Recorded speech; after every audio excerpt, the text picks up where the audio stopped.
All right, let's talk about something you see absolutely everywhere. TikTok, Instagram, you name it. Those three little words that have become a huge part of the internet. Link in bio. Today, we're going to unpack the surprisingly powerful economy that's hiding behind that one single clickable line.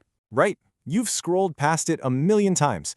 A creator posts something amazing and the caption just says, link in bio. But what's the big deal? Why has that one little phrase become such a mission-critical tool for anyone trying to build a brand online? Let's get into it.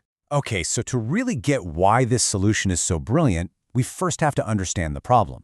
And the problem, it all comes down to a basic tug-of-war between the social media giants and the creators who make them worth visiting in the first place. And here it is, the fundamental conflict. On one side, you've got the platform. Their entire business model, their whole game, is to keep your eyes on their app for as long as humanly possible. Because more scrolling means more ads, and more ads mean more money for them. But a creator's goal? It's often the complete opposite. They want to send you to their YouTube, their shop, their blog, places where they have more control and can actually earn a living. Yeah, there's actually a name for this. It's called the walled garden. Social media apps build these high walls on purpose. They want to keep you inside their ecosystem, so they make it really hard to leave. That's why you can't just put a clickable link in a caption. They give creators one tiny little escape hatch, that single link in their profile biography, the bio. And that one link is everything.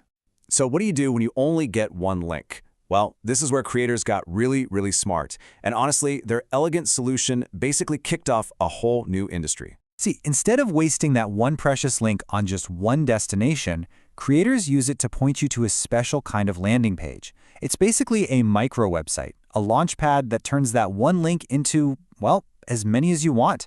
And let me tell you, this simple idea completely changes the game. You got to think of it this way. It's way more than just a list of links. It's their digital headquarters. It's like their business card, their personal homepage, and Grand Central Station all rolled into one. It's their own corner of the internet, totally free from the rules of the walled garden. Okay, that's the theory. But what does this actually look like in the real world?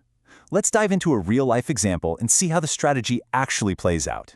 All right, we're going to take a look at the link in bio page for a creator named Ebony Monique. She uses a popular tool called Beacons to build her hub, and as you're about to see, this is a whole lot more than just a simple list. So right off the bat, her page has 10 different links. We can kind of group them into 4 main buckets. First, you've got her other social media platforms for cross-promotion, obviously. Then you have the shopping links, where she makes money from recommendations. Third, direct support links, basically a digital tip jar. And finally, and this is the really important stuff, her core business links, like her email list and her personal website. And here's the key thing to understand. None of this is random. Every single link has a job. She's using them to grow her audience everywhere, sure. She's creating different ways to earn money. But the most important part, she's building assets that she actually owns.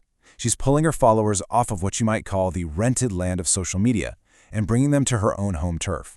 Her website, her email list. That's the real power play. Okay, so when you see it all laid out like that, you start to realize we need to think bigger here. This is not just a clever hack for sharing a few more links. This is about a fundamental shift in who holds the power online. Think about it. From one single line of text in a bio, Ebony Monique gives her audience access to 10 different destinations. 10 different ways to engage, to shop, to support, and to connect with her work. And that's why this is the key takeaway, right here. What she's built isn't a list. It's a living, breathing, personal digital ecosystem. And that link in bio page, that's the front door to her entire world. And of course, this ecosystem has a huge financial impact. It allows creators to completely flip their revenue model. Instead of being heavily reliant on the, let's be honest, tiny cut of ad revenue a platform might offer, they can build direct revenue streams where they keep a much, much larger piece of the pie. And this is what it's all about. Creators are using these tools to take back control. They're moving from being digital tenants, just renting space on platforms owned by somebody else, to becoming the architects of their own digital empires. And that link in BioHub, that's the capital city. So what does this all mean for the future? Where's it all going? Well, this trend is pointing towards a whole new way of thinking about our identity online. Someone summed it up perfectly with this quote. Your link in bio is the only piece of the internet you truly own. And when you stop and think about it, that is so true. In a world where platforms and algorithms can change overnight, Your link in bio page becomes your anchor. It's the one piece of digital real estate that you control completely. A home base you can point to from anywhere. The link in bio phenomenon isn't just a clever hack. It's a reflection of a much larger shift.